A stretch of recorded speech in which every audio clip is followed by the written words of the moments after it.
अस्सलाम वालेकुम बच्चों, कैसे हैं क्लास 9 के बच्चे। इस वक्त बहुत टेंशन में होंगे कि हम क्या पढ़ें, क्या छोड़ दें, क्या करें। तो मैं आपके लिए एक और बहुत वैल्यूएबल वीडियो लाई हूं जिसके अंदर बच्चे किताब में बहुत सारी डायग्राम्स को लेकर परेशान हैं कि कौन सी डायग्राम्स की प्रैक्टिस की जाए और उन्हें कैसे ड्रॉ किया जाए। तो यहाँ कुछ सिलेक्टिव डायग्राम्स हैं जिनको मैं आपके साथ डिस्कस करूँगी बच्चों।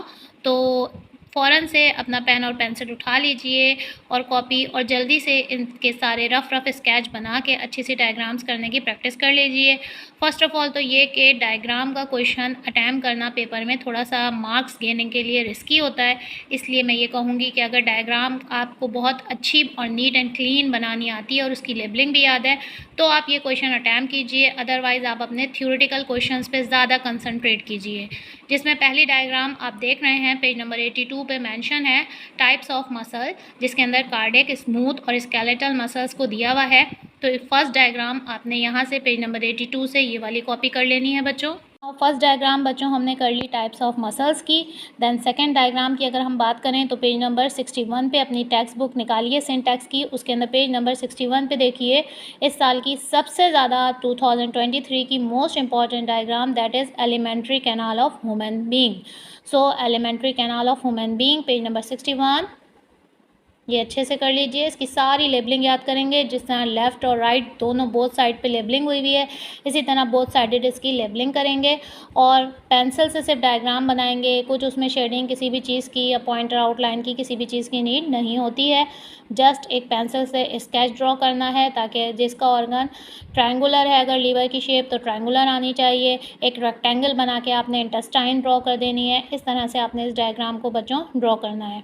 First diagram type of muscles की हो गई, सेकंड डाइजेस्टिव सिस्टम की हो गई यानी एलिमेंट्री कैनाल की हो गई ह्यूमन हार्ट के। नाउ थर्ड डायग्राम हमारे पास है पेज नंबर 165 पे, जिसके अंदर लॉन्गिट्यूनल सेक्शन यानी एलएस दिया हुआ है आपको वेलस का।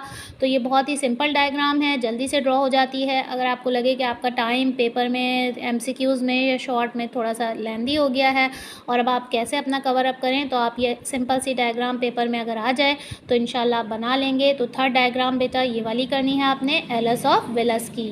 नाउ अब हम चलते हैं फोर्थ डायग्राम की तरफ। हमारे पास जो डायग्राम आती है वो डायग्राम हमारे पास है बेटा ट्रांसवर्स सेक्शन ऑफ रूट की, नंबर हमारे पास फोर्थ पे। तो ट्रांसवर्स सेक्शन ऑफ रूट को नंबर फोर्थ पे कर लीजिए आप लोग ड्रॉ। डायग्राम नंबर 4 के बाद हम बात करें तो हमारे पास डायग्राम नंबर 5 है यहाँ पर opening and closing of stomata की। ये वाली डायग्राम बहुत बहुत इंपॉर्टेंट है, इसको बहुत अच्छे से कर लीजिए। इन दोनों की डेफिनेशन भी कर लेनी है आपने, जैसे मैंने डिफ़ाइन में भी आपको बताया है।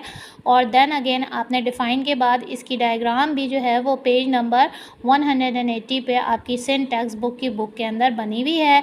तो 180 से आपने opening and closing of stomata कर लेना है।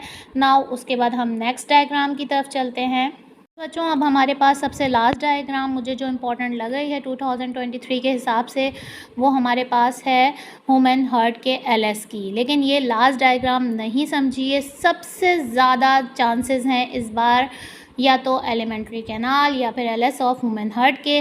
तो जिन बच्चों को थ्योरी याद करने में प्रॉब्लम होती है, क्वेश्चंस लॉन्ग लगते हैं और लॉन्ग के अंदर वो बड़े बड़े क्वेश्चंस को याद करते हुए घबरा रहे हैं हेडिंग्स को, तो वो तो अपने इस टैलेंट को फ़ौरन से अपनाइए कि वो डायग्राम बनाने की प्रैक्टिस कर लीजिए जल्दी से और उसकी लेबलिंग याद कर लीजिए।